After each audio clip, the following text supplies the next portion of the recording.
तो friends very warm and a very lovely good morning to all of you. Friends हम solve कर रहे हैं पूरी मैकेनिकल इंजीनियरिंग के सभी गेट प्रीवियस ईयर क्वेश्चंस को।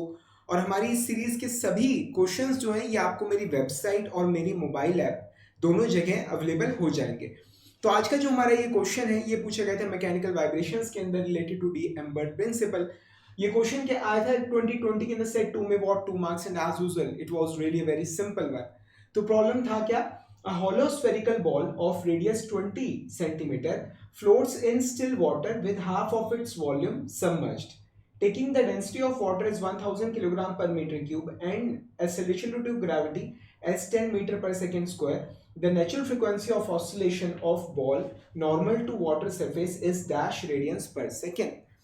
ठीक है, तो आइए देखते हैं कि क्वेश्चन बेसिकली पहले तो मैं आपको बताता हूँ क्वेश्चन है क्या कि एक पानी की एक बॉल है, एक हॉलो हॉलो बॉल है जो पानी के अंदर तैर रही है, फ्लोट कर रही है। ठीक है, और इस तरह से फ्लोट कर रही है कि उसका जो हाफ ऑफ द वॉल्यूम जो है, ठीक है, हाफ वॉल्यूम है वो सबमर्ज्ड है, पानी में डूबा हुआ, और जो आधा वॉल्यूम है वो पानी के बाहर है। ठीक है, ये चीज आपको समझ आ गई।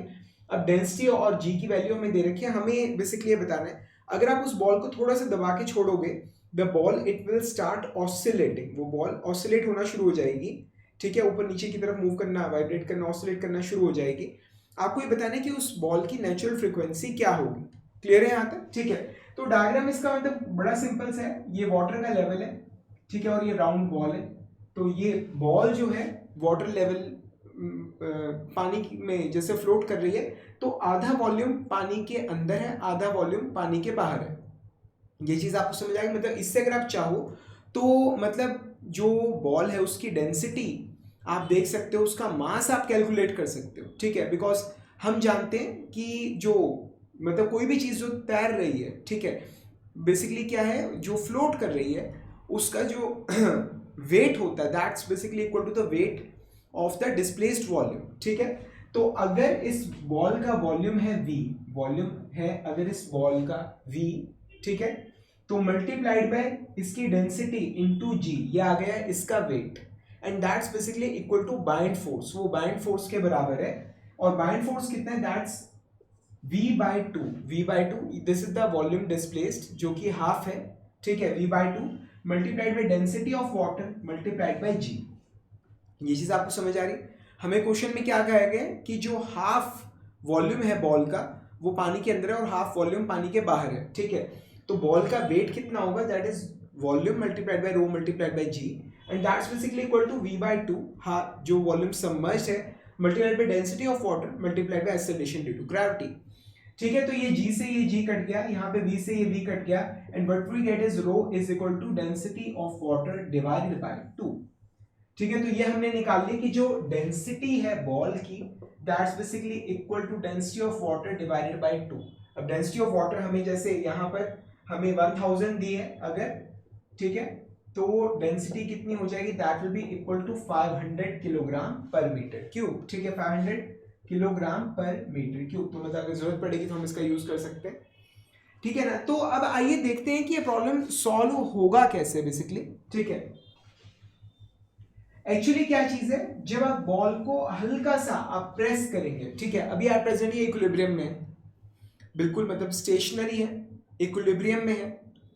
जो बॉल का अपना वेट है, वेट, ठीक है, वेट W, ठीक है, वो बैलेंस्ड है बाइंड फोर्स से, जो बाइंड फोर्स इसके ऊपर लग रही है। ठीक है, और जो वेट है वो एक दूसरे को बैलेंस कर रहा है, ये इक्विलिब्रियम में है। ठीक है, तो ये दोनों फोर्सेस एक दूसरे को नलीफाई कर रही है। यहां तक आपको समझ आ गया? What happens is जब आप इस बॉल को हल्का सा आप डिप करते हो पानी के अंदर, ठीक है, तो सपोज कीजिए if this is the mean position, ठीक है, ये इसकी जो सेंटर लाइन है वो सपोज कीजिए वो ये वाली है, सपोज कीजिए वो ये वाली है। ठीक है, सपोज कीजिए सेंटर लाइन ये वाली है।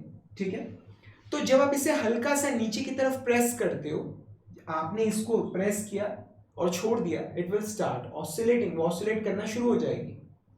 ठीक है ना, अब किसी टाइम पर, किसी इंस्टेंट पर सपोज कीजिए वाटर से x डिस्टेंस नीचे है, ये चीज आपको समझ आ रही, ये वाटर से x डिस्टेंस नीचे है, ये चीज आपको क्लियर हो रही है? ठीक है, तो ऐसे में वाटर से x डिस्टेंस नीचे, तो क्या होगा, एक एक्स्ट्रा वॉल्यूम वाटर के अंदर सबमर्ज हो गया, एक एक्स्ट्रा वॉल्यूम वाटर के अंदर सबमर्ज हो गया, तो एक इंक्रीज मिलेगा हमें बाइंड फोर्स के अंदर। ये चीज आपको समझ आ रही, ठीक है। तो ये एक्स्ट्रा वॉल्यूम जो है ये वाला, ये एक्स्ट्रा वॉल्यूम पानी के अंदर सबमर्ज हो गया, तो जो बाइंड फोर्स है उसमें हमें एक इंक्रीज देखने को मिलेगा, ठीक है। जो देखिए जो नीचे वाला वॉल्यूम है उसकी वजह से तो जो बाइंड फोर्स लग रहा है वो वेट को बैलेंस कर रहा है। अब ये वाला जो एक्स्ट्रा जो बाइंड फोर्स हमें मिल रहा है, इस मतलब इसकी वजह से, मतलब ये हमें देखने को मिलेगा और उसकी वजह से वाइब्रेशन होगी, ऑसिलेशन होगी। क्लियर है, यहां तक समझ आ रहा है। अब आइए देखते हैं कि एक्स्ट्रा सबमर्ज वॉल्यूम है कितना, ठीक है। अब द थिंग इज कि ऑसिलेशन बहुत स्मॉल है, मतलब बॉल पूरी ऐसे मतलब ऊपर नीचे नहीं मूव कर रही कि पूरी सबमर्ज हो जाती है और फिर पूरी बाहर निकल आती है, ऐसा नहीं है। ऑसिलेशन जो है बहुत हल्का सा है, ठीक है। इस वजह से हम ये सेफली एज्यूम कर सकते हैं कि ये जो एक्स्ट्रा वॉल्यूम है इट इज अ सिलेंडर, ये एक सिलेंडर, ठीक है। तो अगर आप इसे सिलेंडर मानते हैं तो ऐसे में इसका वॉल्यूम क्या होगा, that will be cross sectional area pi r square, that will be cross sectional area multiplied by x, ठीक है, multiplied by height of cylinder. समझ आ रहे हैं यहां तक, ठीक है। तो पाई आर स्क्वायर ये आ गया सेंटर प्लेन पे, सेंटर प्लेन पे cross section of cross sectional area of the ball multiplied by ये जो हाइट कह लो आप, डेप्थ कह लो, x, ठीक है। So this is the extra volume जो सबमर्ज हो गया, ठीक है, पाई आर स्क्वायर एक्स।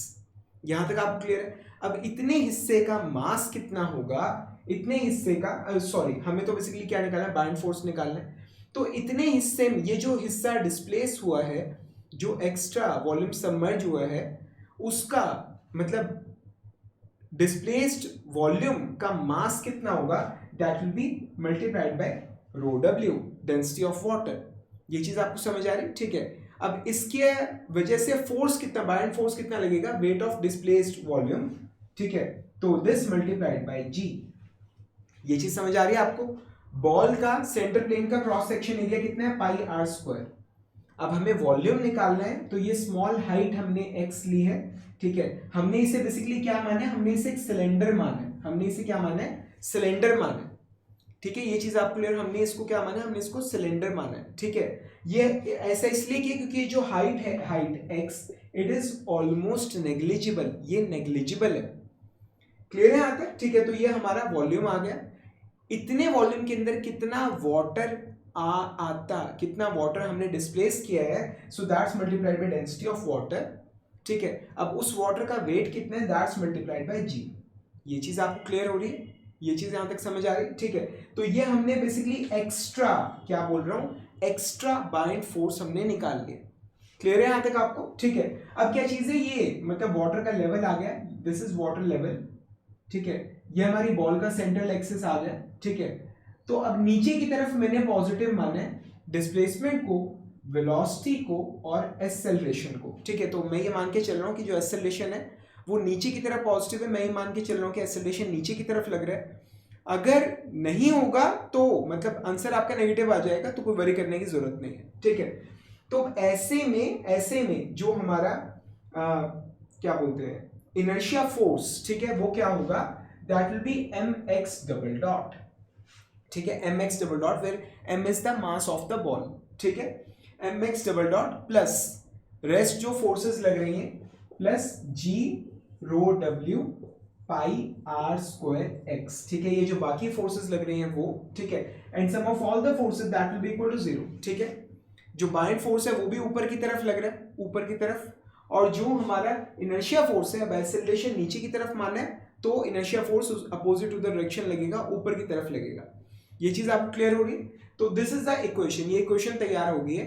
अब हमारे ये बॉल जो है इसका मास क्या होगा, 4/3 पाई आर क्यूब, ठीक है। ये वॉल्यूम आ गया मल्टीप्लाइड बाय डेंसिटी, डेंसिटी किसकी, बॉल की, ठीक है। ये इसका मास आ जाएगा 4/3 pi r cube into density, that's equal to mass, ठीक है। तो यहां पर हम लिख ही लेते हैं x double dot plus g density of water pi r square x is equal to 0, यहां पर नीचे है डिवाइडेड बाय m, तो x double dot plus g density of water pi r square by 4/3 pi r cube rho is equal to 0। ये चीज समझ आ रहे हैं यहाँ तक? ये चीज आप क्लियर हो रही है? ठीक है, 0 पाई आर स्क्वायर, ठीक है, यहाँ पर x आएगा, लिखना रहेगा 4/3 pi r cube into density, ये चीज।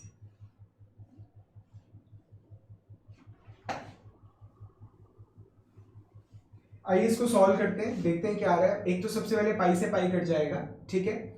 हमने वैल्यू निकाली थी हमारे पास रो w बाय रो, ठीक है। रो को नीचे लेके जा रहा हूँ, दैट्स इक्वल टू 2, वो 2 आ जाएगा, ठीक है। तो रो w डिवाइडेड बाय रो, ये 2 आ गया, ठीक है।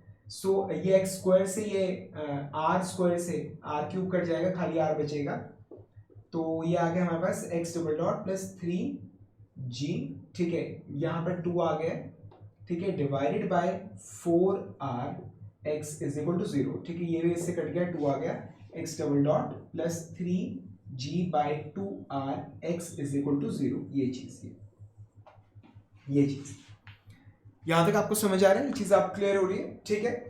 अब यहां से हमारे पास क्या आ जाएगा, omega natural is equal to square root of 3g by 2r। आइए इसमें वैल्यू पुट करते हैं। 3 इंटू जी की वैल्यू हमें 10 यूज करने को कहा है, आर की वैल्यू क्या है 20 सेंटीमीटर, स्टैंडर्ड यूनिट में काम करेंगे, मल्टीप्लाइड बाय 0.2। तो आइए देखते हैं क्या आ रहा है। So it comes out to be square root of 3 into 10 divided by 2 divided by 0.2, ठीक है, bracket close, 3 into 10 divided by 2 divided 0.2। So it comes out to be 8.66025 radians per second, ठीक है। क्या आंसर आ रहा है हमारे पास? सो 8.66025 रेडियंस पर सेकेंड, ठीक है। तो आई होप ये प्रॉब्लम किस तरह से सॉल्व हो रहा है आपको समझ आ गया होगा, ठीक है। मतलब पूरी मैकेनिकल इंजीनियरिंग के सभी प्रीवियस ईयर क्वेश्चंस आपको मेरी मोबाइल ऐप और मेरी वेबसाइट दोनों जगह मिल जाएंगे, और पूरी मैकेनिकल इंजीनियरिंग के सभी लेक्चर्स, सभी वीडियोस, ठीक है, सभी सब्जेक्ट्स के सभी टॉपिक, सभी वीडियोस आपको दोनों ही जगह पे मिल जाएंगे। तो अगर आप चाहें तो उनका बेनिफिट उठा सकते हैं। अब जल्दी मिलेंगे अगर हम अगले लेक्चर के लिए, तब तक के लिए thank you very much and wish you all the best. अगर अच्छा लगा तो प्लीज़ नीचे कमेंट जरूर करेगा। Thank you very much.